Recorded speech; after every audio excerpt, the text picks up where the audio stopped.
क्या आपको भी एनिमल किंगडम के फाइलम और क्लासिफिकेशन याद करने में डर लगता है या फिर एग्जाम में इसके सवाल देखकर अक्सर कंफ्यूजन हो जाता है? तो आज ये टेंशन खत्म, क्योंकि आज की इस स्पेशल क्लास में आपके लिए मैं लेकर आया हूँ एनिमल किंगडम के 100 सबसे इम्पोर्टेंट एमसीक्यूज। ये वो चुनिंदा सवाल हैं जो बार बार एग्जाम्स में रिपीट होते हैं और आज हम इन्हें ऐसे सॉल्व करेंगे कि आपके सारे कॉन्सेप्ट सीधे दिमाग में छप जाएंगे। तो अपने कॉपी पेन साथ रख लीजिए, अपना फोकस एकदम स्क्रीन पर सेट कर लीजिए और चलिए बिना किसी देरी के शुरू करते हैं आज का ये धमाकेदार सेशन। अगर चैनल पर नए हैं तो फटाफट सब्सक्राइब कर लीजिए। आज का पहला सवाल है, प्राणियों के वैज्ञानिक वर्गीकरण में सबसे छोटी मूल इकाई कौन सी है? संघ, वर्ग, जाति या कुल? जाति वर्गीकरण की मूल और सबसे छोटी प्रमुख इकाई है। समान जाति के जीव सामान्यतः आपस में प्रजनन करके उर्वर संतति उत्पन्न कर सकते हैं।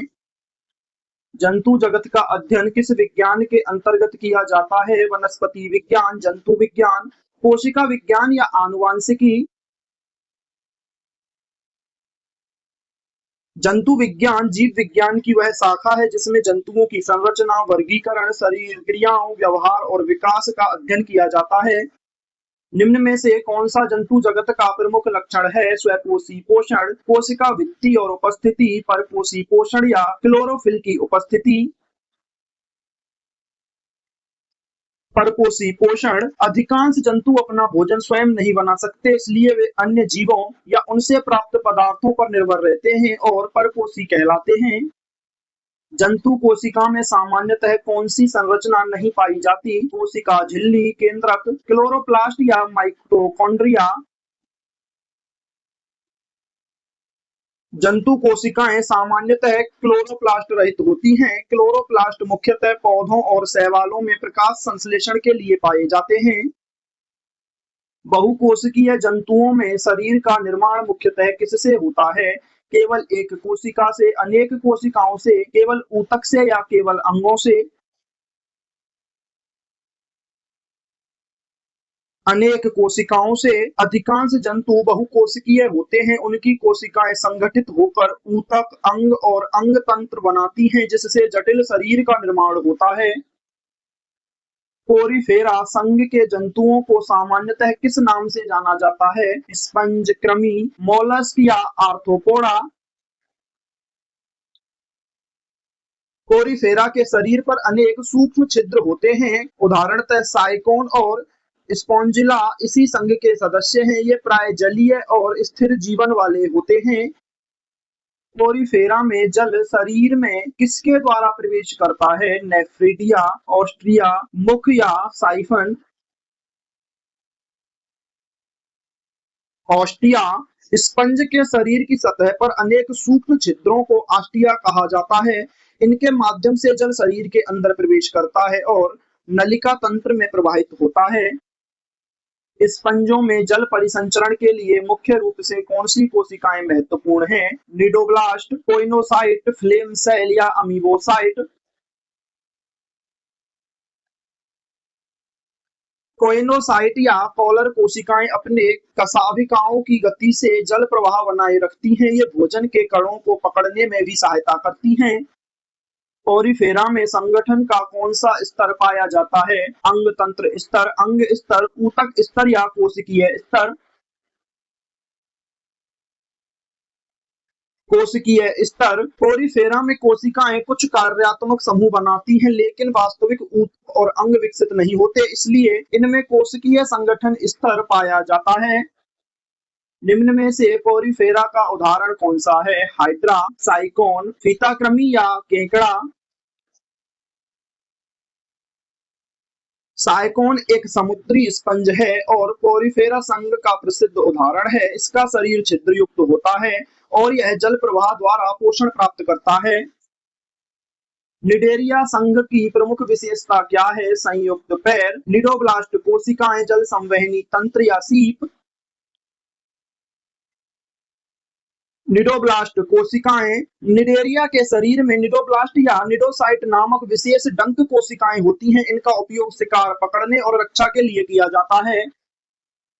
हाइड्रा किस संघ का सदस्य है? पोरीफेरा, निडेरिया, एनेलिडा या मोलस्का? हाइड्रानिडेरिया संघ का मीठे पानी में पाया जाने वाला जंतु है। इसके शरीर में स्पर्शकों पर निडोब्लास्ट पाए जाते हैं। निडेरिया में संगठन का कौन सा स्तर पाया जाता है? कोशिकीय, ऊतक, अंगतंत्र या जनसंख्या?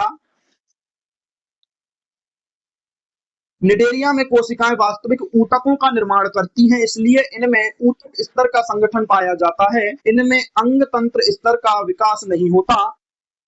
निडेरिया के शरीर की सममिति सामान्यतः कैसी होती है? द्विपार्श्वीय, असममित, त्रिज्यीय या केवल गोलाकार? त्रिज्यीय। हाइड्रा, जेलीफिश और अन्य निडेरियन जंतुओं में शरीर के अंग केंद्रीय अक्ष के चारों ओर व्यवस्थित होते हैं। इसे त्रिज्यीय सममिति कहते हैं। निडेरिया में पाचन किस प्रकार होता है? केवल अंतःकोशिकीय, केवल बाह्य कोशिकीय, बाह्य कोशिकीय एवं अंतःकोशिकीय दोनों या पाचन नहीं होता। बाह्य कोशिकीय और अंतःकोशिकीय दोनों। निडेरिया में भोजन पहले गैस्ट्रोवेस्कुलर गुहा में बाह्य कोशिकीय रूप से टूटता है, इसके बाद पाचन कोशिकाओं के भीतर अंतःकोशिकीय रूप से पूरा होता है। हाइड्रा में अलैंगिक जनन सामान्यतः किस विधि से होता है? विखंडन, मुकुलन, बीजाणु निर्माण या संयुग्मन? हाइड्रा के शरीर पर एक छोटा ओभार या मुकुल विकसित होता है। वह धीरे धीरे पूर्ण विकसित होकर मातृ शरीर से अलग हो सकता है। प्लेटीहेल्मिन्थीज का सामान्य नाम क्या है? गोलकृमि, चपटे कृमि, खंडित कृमि या कांटेदार कृमि? चपटे कृमि। प्लेटीहेल्मिन्थीज का शरीर पृष्ठ अधर दिशा में चपटा होता है। टीनिया और प्लेनेरिया इसके प्रमुख उदाहरण हैं। प्लेटीहेल्मिन्थीज में शरीर की सममिति कैसी होती है? त्रिज्यीय, द्विपार्श्वीय, असममित या पंचत्रिज्यीय? इन जंतुओं में शरीर को एक ही अनुदैर्ध्य तल द्वारा दो समान भागों में बांटा जा सकता है, इसलिए इनमें द्विपार्श्वीय सममिति होती है। प्लेटीहेल्मिन्थीज में शरीर की प्रकृति कैसी होती है? देह गुहायुक्त, कुट देह गुहायुक्त, अदेहगुही या केवल बाह्य देहगुही? अदेहगुही। प्लेटीहेल्मिन्थीज में वास्तविक देह गुहा नहीं होती। शरीर के अंदर के स्थान को मेसेनकाइम जैसे ऊतक भरते हैं। प्लेनेरिया में पुनर्जनन की क्षमता कैसी होती है? बहुत कम, बिल्कुल नहीं, अत्यधिक या केवल वृद्ध अवस्था में। प्लेनेरिया पुनर्जनन की असाधारण क्षमता के लिए प्रसिद्ध है। शरीर का चित्त भाग अलग होने पर वह खोए हुए भागों को पुनः विकसित कर सकता है। टीनिया किस संघ का जंतु है? एनेलिडा, प्लेटीहेल्मिन्थीज, नेमाटोडा या मोलस्का? प्लेटीहेल्मिन्थीज। टीनिया, जिसे सामान्यतः फीता कृमि कहा जाता है, परजीवी चपटे कृमि का उदाहरण है। इसका शरीर अनेक खंडों से बना होता है। टीनिया में पाचन तंत्र कैसा होता है? पूर्ण विकसित, मुख और गुदा दोनों उपस्थित, अनुपस्थित या केवल ग्रसनी उपस्थित? वयस्क टीनिया अपने पोषक की आंत से पचे हुए पोषक पदार्थों को शरीर की सतह से अवशोषित करता है, इसलिए इसमें स्वतंत्र पाचन तंत्र नहीं होता। एस्केरिस किस संघ से संबंधित है? नेमाटोडा, एनिलिडा, मोलस्का या इकाइनोडर्मिटा? नेमाटोडा। एस्केरिस एक गोलकृमि है और नेमाटोडा संघ का प्रमुख उदाहरण है। यह मनुष्य की छोटी आंत में परजीवी रूप में रह सकता है। नेमाटोडा में देह गुहा कैसी होती है? वास्तविक, कूट देह गुहा, अनुपस्थित या केवल रक्त गुहा? कूट देह गुहा। नेमाटोडा में देह गुहा पूर्णतः मेसोडर्म से घिरी नहीं होती, इसलिए इसे कुट देह गुहा कहते हैं। एस्केरिस में नर और मादा कैसे होते हैं? एक ही जीव में अलग अलग, केवल मादा या केवल नर? एस्केरिस में नर और मादा अलग अलग व्यक्तियों में पाए जाते हैं। इसे लैंगिक द्विरूपता या अलग लिंगों की स्थिति के रूप में देखा जाता है। एनेलिडा संघ की प्रमुख विशेषता क्या है? शरीर पर सल्क, शरीर का खंडों में विभाजन, शरीर पर खोल या निडोब्लास्ट? शरीर का खंडों में विभाजन। एनेलिडा के शरीर में अनेक क्रमिक खंड पाए जाते हैं। इस विशेषता को मेटामेरिज्म कहते हैं और केंचुआ इसका प्रसिद्ध उदाहरण है। केंचुआ किस संघ का सदस्य है? एनेलिडा, ऑर्थोपोडा, मोलस्का या निडेरिया? केंचुए का शरीर लंबा, बेलनाकार और खंडित होता है। इसमें नेफ्रिडिया उत्सर्जन के प्रमुख अंग है। यह एनेलिडा संघ का सदस्य है। केंचुए में श्वसन मुख्यतः किसके द्वारा होता है? फेफड़ों से, गलफड़ों से, नम त्वचा से या ट्रैकिया से? नम त्वचा से। केंचुए की त्वचा नम और रक्त वाहिकाओं से समृद्ध होती है। ऑक्सीजन त्वचा के माध्यम से रक्त में और कार्बन डाइऑक्साइड बाहर विसरित होती है। केंचुए में उत्सर्जन के लिए कौन सी संरचनाएं होती हैं? ज्वाला कोशिकाएं, नेफ्रिडिया, मालपीघीय नलिकाएं या वृक्क? नेफ्रिडिया केंचुए के उत्सर्जी अंग हैं। ये शरीर के विभिन्न खंडों में पाए जाते हैं और नाइट्रोजन युक्त अपशिष्टों को बाहर निकालने में सहायता करते हैं। एनेलिडा में परिसंचरण तंत्र सामान्यतः कैसा होता है? खुला, बंद, अनुपस्थित या केवल लसिका तंत्र? एनेलिडा में रक्त वाहिकाओं के अंदर ही प्रवाहित होता है, इसलिए इनका परिसंचरण तंत्र बंद प्रकार का होता है। आर्थ्रोपोडा संघ की सबसे प्रमुख विशेषता क्या है? संयुक्त उपांग, निडोब्लास्ट, जल संवहनी तंत्र या केवल नर जननांग? संयुक्त उपांग। ऑर्थोपोडा में पैर और अन्य उपांग खंडित तथा जोड़दार होते हैं। इसी कारण इस संघ का नाम ऑर्थोपोडा अर्थात जोड़दार पैर वाले रखा गया है। जंतु जगत का सबसे बड़ा संघ कौन सा है? मोलस्का, एनेलिडा, आर्थ्रोपोडा या इकाइनोडर्मिटा? आर्थ्रोपोडा। आर्थ्रोपोडा में प्रजातियों की संख्या अन्य सभी जंतु संघों की तुलना में बहुत अधिक होती है। इसमें कीट, मकड़ी, केकड़े, झींगे और अनेक अन्य जीव होते हैं। आर्थ्रोपोडा का बाह्य कंकाल मुख्यतः किस पदार्थ का बना होता है? सेलुलोज, काइटिन, कैल्शियम कार्बोनेट या सिलिका? काइटिन। आर्थ्रोपोडा की बाहरी देह पर काइटिन युक्त एक्सोस्केलेटन पाया जाता है। यह शरीर की रक्षा करता है और मांसपेशियों को जुड़ने के लिए आधार देता है। आर्थ्रोपोडा में वृद्धि के लिए सामान्यतः क्या आवश्यक होता है? प्रकाश संश्लेषण, मोल्टिंग, बीज निर्माण या निषेचन का अभाव? मोल्टिंग। कठोर बाह्य कंकाल शरीर के साथ लगातार नहीं बढ़ सकता, इसलिए वृद्धि के दौरान पुराना कंकाल हटाकर नया बड़ा कंकाल बनाया जाता है, जिसे मोल्टिंग कहते हैं। कीटों में श्वसन किसके द्वारा होता है? गलफड़ों से, फेफड़ों से, ट्रैकियल तंत्र से या त्वचा से? कीटों में वायु स्पाइरकल द्वारा शरीर में प्रवेश करती है और ट्रैकिया तथा ट्रैकियोल्स के जाल से ऊतकों तक पहुंचती है। कीटों के शरीर में सामान्यतः कितने प्रमुख भाग होते हैं? 2, 3, 4 या 5? सामान्य कीट शरीर सिर, वक्ष और उदर में विभाजित होता है। वक्ष पर पैर और सामान्यतः पंख जुड़े होते हैं। कीटों में पैर सामान्यतः किस भाग पर जुड़े होते हैं? सिर, वक्ष, उदर या अंतिम खंड? कीटों के 3 जोड़ी पैर वक्ष के 3 खंडों से जुड़े होते हैं। पंख भी सामान्यतः वक्ष से जुड़े पाए जाते हैं। तितली किस वर्ग से संबंधित है? अरेक्निडा, इंसेक्टा, क्रस्टेशिया या माइरियापोडा? इंसेक्टा। तितली एक कीट है और वर्ग इंसेक्टा में आती है। इसके जीवन चक्र में अंडा, लार्वा, प्यूपा और वयस्क अवस्थाएं होती हैं। मकड़ी किस वर्ग से संबंधित है? इंसेक्टा, अरेक्निडा, क्रस्टेशिया या मोलस्का? मकड़ी वर्ग अरेक्निडा की सदस्य है। इसके शरीर में सामान्यतः 4 जोड़ी पैर होते हैं और स्पर्शकों की 1 जोड़ी होती है। केकड़ा किस संघ से संबंधित है? आर्थ्रोपोडा, एनेलिडा, मोलस्का या कॉर्डेटा? केकड़े का शरीर खंडित और काइटिन युक्त बाह्य कंकाल वाला होता है तथा इसके संयुक्त उपांग होते हैं, इसलिए यह आर्थ्रोपोडा का सदस्य है। मोलस्का संघ के जंतुओं का शरीर सामान्यतः कैसा होता है? कठोर खंडों वाला, कोमल और अखंडित, केवल अस्थिमय, केवल काइटिन युक्त?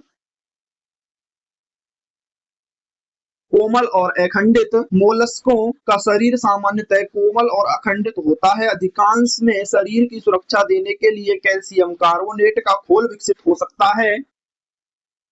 निम्न में से मोलस्का का उदाहरण कौन सा है? ऑक्टोपस, केंचुआ, स्टारफिश या हाइड्रा? ऑक्टोपस मोलस्का संघ का सदस्य है। इसमें बाहरी खोल नहीं होती और इसके 8 भुजाएं होती हैं। मोलस्का में सामान्यतः कौन सी संरचना पाई जाती है? मेंटल, निडोब्लास्ट, नेफ्रिडियम नहीं या ट्रैंकिया? मेंटल मोलस्का की विशिष्ट संरचना है। यह शरीर के आंतरिक भाग को ढकता है और अनेक मोलस्कों में खोल के निर्माण में सहायता करता है। घैंघा किस संघ का सदस्य है? मोलस्का, एनेलिडा, पोरीफेरा या निडेरिया? घोंघा मोलस्का संघ के गैस्ट्रोपोडा वर्ग में आता है। इसके शरीर पर सामान्यतः एक कुंडलित खोल पाया जाता है। ऑक्टोपस में गति के लिए किस संरचना का विशेष महत्व है? पैर, साइफन, नेफ्रिडिया या क्लिटेकम? साइफन। ऑक्टोपस जल को साइफन से तेजी से बाहर निकालकर जेट प्रोपल्सन द्वारा गति कर सकता है। इसकी भुजाएं पकड़ने और चलने में भी सहायक होती हैं।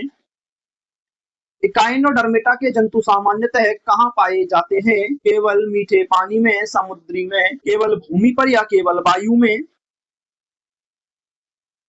समुद्र में। इकाइनोडर्मिटा मुख्यतः समुद्री संघ है। स्टारफिश, सी अर्चिन और सी ककम्बर इसके प्रमुख उदाहरण हैं। स्टारफिश किस संघ की सदस्य है? मोलस्का, आर्थ्रोपोडा, इकाइनोडर्मिटा या एनेलिडा? स्टारफिश इकाइनोडर्मिटा का प्रसिद्ध उदाहरण है। इसमें जल संवहनी तंत्र पाया जाता है जो गति और अन्य कार्यों में सहायता करता है। इकाइनोडर्मिटा की विशिष्ट विशेषता कौन सी है? जल संवहनी तंत्र, ट्रैंकियल तंत्र, काइटिन युक्त पंख या निडोब्लास्ट? जल संवहनी तंत्र इकाइनोडर्मिटा की विशेष पहचान है। इसके माध्यम से नलिका पादों का संचालन होता है और गति तथा भोजन ग्रहण करने में सहायता मिलती है। वयस्क स्टारफिश में सामान्यतः कौन सी सममिति होती है? द्विपार्श्वीय, पंचत्रिज्यीय, असममिति या चतुष्कोणीय? पंचत्रिज्यीय। वयस्क इकाइनोडर्मिटा में सामान्यतः 5 भागों पर आधारित त्रिज्यीय सममिति होती है। स्टारफिश में 5 भुजाएं इसका स्पष्ट उदाहरण है। इकाइनोडर्मिटा के लार्वा में सामान्यतः कौन सी सममिति होती है? द्विपार्श्वीय, पंचत्रिज्यीय, असममिति या त्रिकोणीय? द्विपार्श्वीय। इकाइनोडर्मिटा का लार्वा द्विपार्श्वीय सममिति वाला होता है जबकि वयस्क अवस्था में पंचत्रिज्यीय सममिति विकसित होती है। यह इनके विकास की महत्वपूर्ण विशेषता है। हेमिकॉर्डेटा का प्रमुख उदाहरण कौन सा है? बेलेनोग्लोसस, हाइड्रा, प्लेनेरिया या टीनिया? बेलेनोग्लोसस हेमिकॉर्डेटा संघ का प्रमुख उदाहरण है। यह समुद्री जीव है और इसके शरीर में प्रोबोसिस, कॉलर तथा ट्रंक जैसे भाग होते हैं। कॉर्डेटा की प्रमुख पहचान क्या है? नोटोकॉर्ड की उपस्थिति, काइटिन का खोल, निडोब्लास्ट या मेंटल? नाइटोकॉर्ड की उपस्थिति। कॉर्डेटा में जीवन की किसी अवस्था में नोटोकॉर्ड पाया जाता है। इसके अतिरिक्त पृष्ठीय खोखली, तंत्रिका रज्जु, ग्रसनी छिद्र और पंचगुदीय पूंछ भी प्रमुख लक्षण हैं। कॉर्डेटा में तंत्रिका रज्जु कहाँ स्थित होती है? पृष्ठीय, अधरीय, पार्श्वीय या मुख के अंदर? पृष्ठीय। कॉर्डेटा की तंत्रिका रज्जु शरीर की पृष्ठीय ओर होती है और सामान्यतः खोखली होती है। यह अकॉर्डेट्स के अधरीय ठोस तंत्रिका तंत्र से अलग विशेषता है। नोटोकॉर्ड किसका सहारा प्रदान करता है? केवल पाचन तंत्र, शरीर की धुरी, केवल त्वचा या केवल रक्त? शरीर की धुरी। नोटोकॉर्ड एक लचीली दंडाकार संरचना है जो शरीर की अनुदैर्ध्य धुरी को सहारा देती है। कशेरुकियों में आगे चलकर यह मुख्यतः कशेरु स्तंभ द्वारा प्रतिस्थापित होती है। कॉर्डेटा में ग्रसनी छिद्र किस स्थान पर पाए जाते हैं? ग्रसनी क्षेत्र में, उदर के अंतिम भाग में, हृदय में या त्वचा के नीचे पूरे शरीर में? ग्रसनी क्षेत्र में। ग्रसनी छिद्र कॉर्डेट्स की मूलभूत विशेषताओं में से हैं। जलीय कॉर्डेट्स में ये श्वसन से जुड़े हो सकते हैं जबकि स्थलीय कशेरुकियों में भ्रूणीय विकास के दौरान दिखाई देते हैं। कॉर्डेटा का कौन सा उपसंघ नोटोकॉर्ड को जीवन भर बनाए रखता है? यूरोकॉर्डेटा, सेफेलोकॉर्डेटा, वर्टिब्रेटा या आर्थ्रोपोडा? सेफेलिकॉर्डेटा। सेफेलिकॉर्डेटा में नोटोकॉर्ड सिर से पूंछ तक पूरे जीवन बना रहता है। यूरोकॉर्डेटा में नोटोकॉर्ड मुख्यतः कहाँ पाया जाता है? पूरे शरीर में, जीवन भर, केवल लार्वा की पूंछ में, केवल सिर में, या केवल वयस्क के उदर में? केवल लार्वा की पूंछ में। यूरोकॉर्डेट्स जैसे हर्डमेनिया में नोटोकॉर्ड लार्वा की पूंछ में पाया जाता है। वयस्क अवस्था में यह सामान्यतः लुप्त हो जाता है। हर्डमेनिया किस संघ का उदाहरण है? यूरोकॉर्डेटा, केफेलोकॉर्डेटा, वर्टिब्रेटा या साइक्लोस्टमेटा?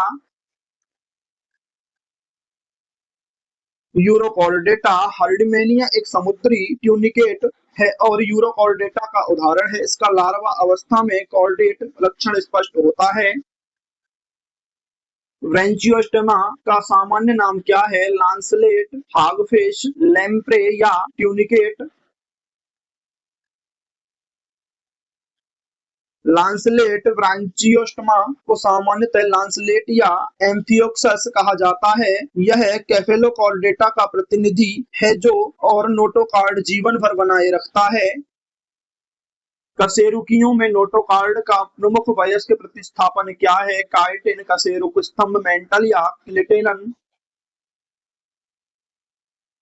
कशेरुक स्तंभ। अधिकांश कशेरुकियों में भ्रूणीय अवस्था में नोटोकॉर्ड उपस्थित होता है, लेकिन वयस्क अवस्था में उसका स्थान कशेरुक स्तंभ ले लेता है। कुछ अवशेष इंटरवर्टिब्रल डिस्क के केंद्र में रह सकते हैं।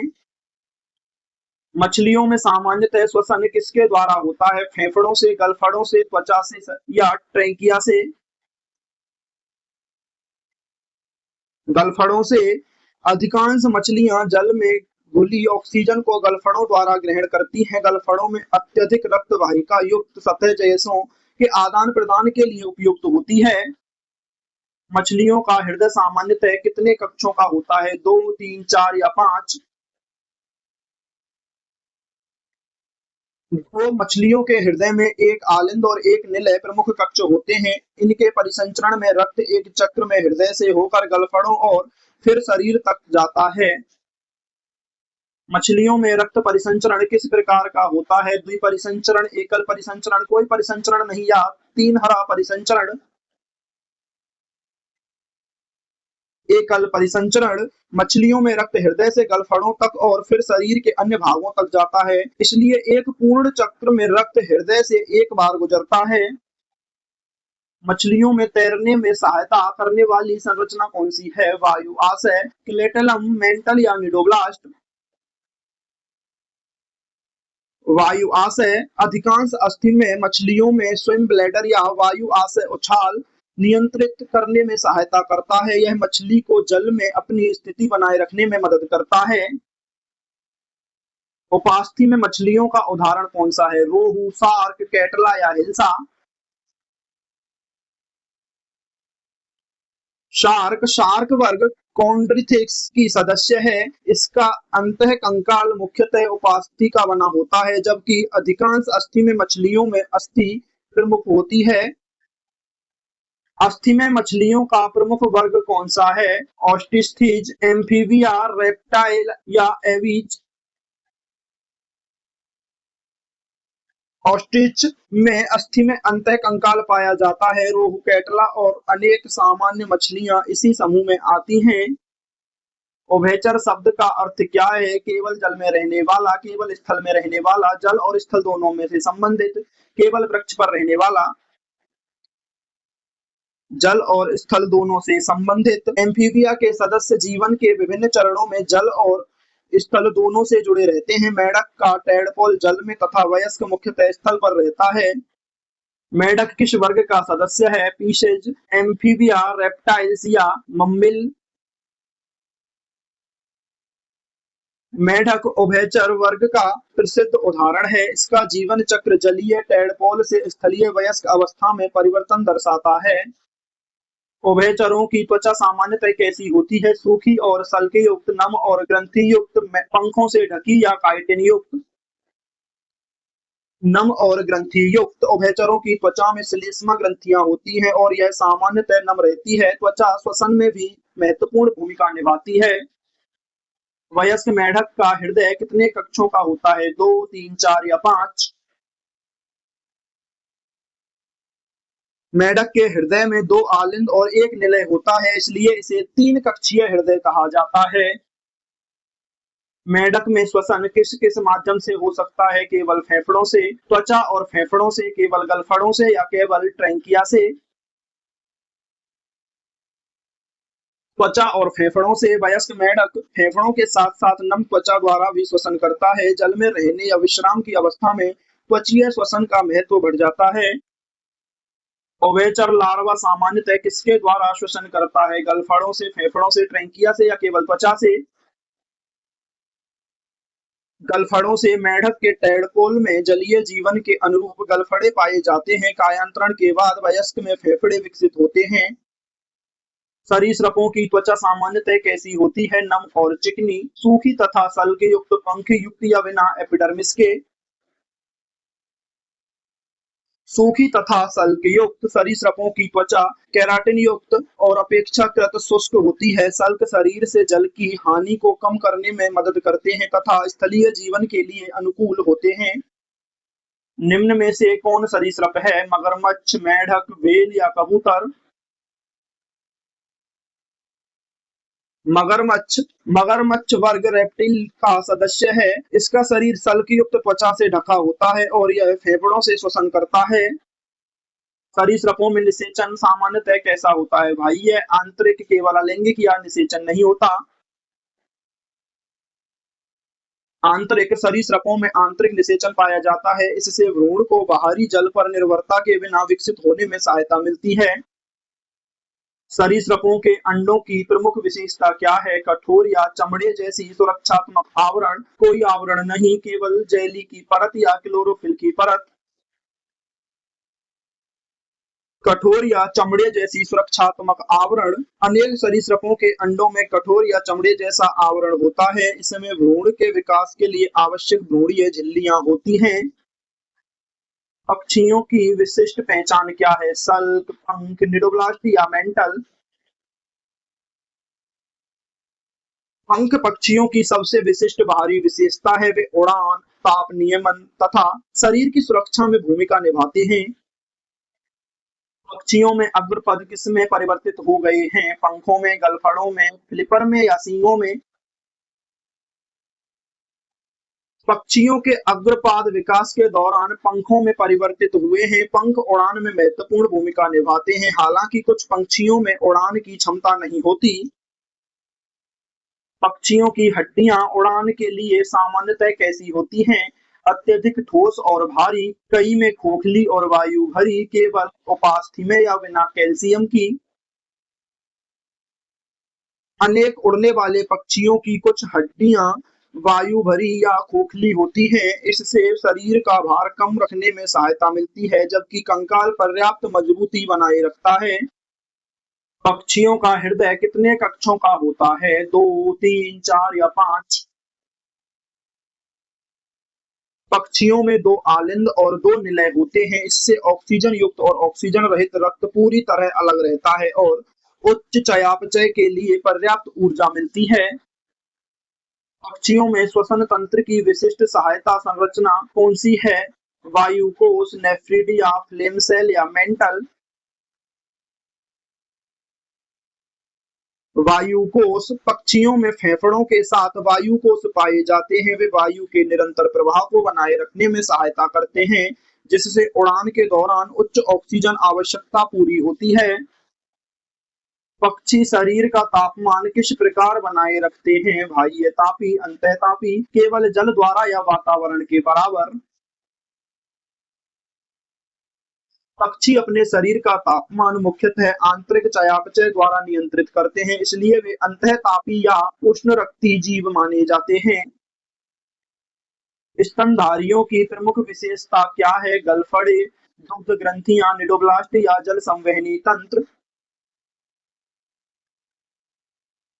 दुग्ध ग्रंथियां। स्तनधारियों की मादाओं में दुग्ध ग्रंथियां होती हैं, जिनसे शिशुओं को पोषण देने के लिए दूध बनता है। यह वर्ग मैमल की प्रमुख पहचान है। मनुष्य किस वर्ग से संबंधित है? एप्स, मैमल, रेप्टाइल या एम्फीबिया? मैमल मनुष्य स्तनधारी है।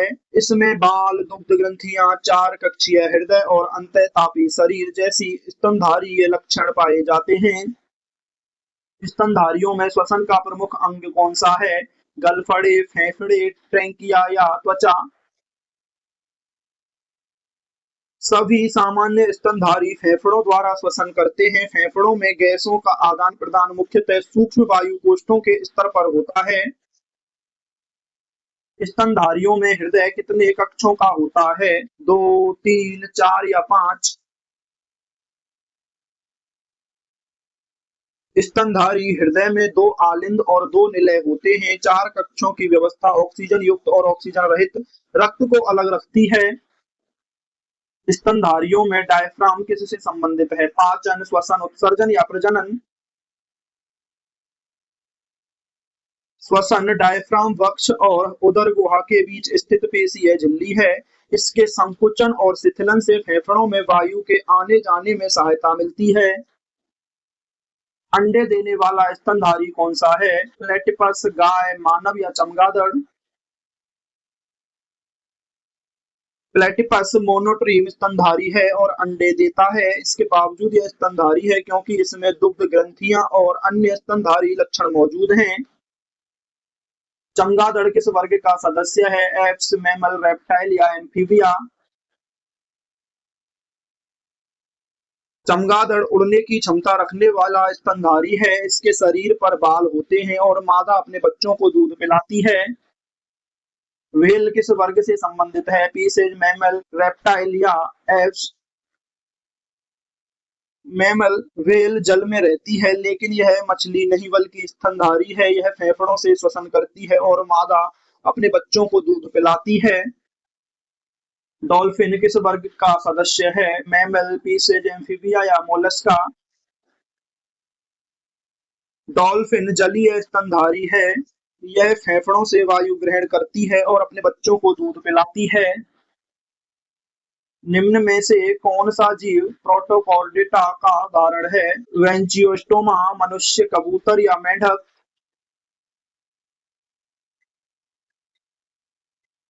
वेंचियोस्टोमा सेफेलोकॉर्डेटा का सदस्य है और इसे प्रोटोकॉर्डेट के रूप में अध्ययन किया जाता है। इसमें नोटोकॉर्ड पूरे जीवन मौजूद रहता है।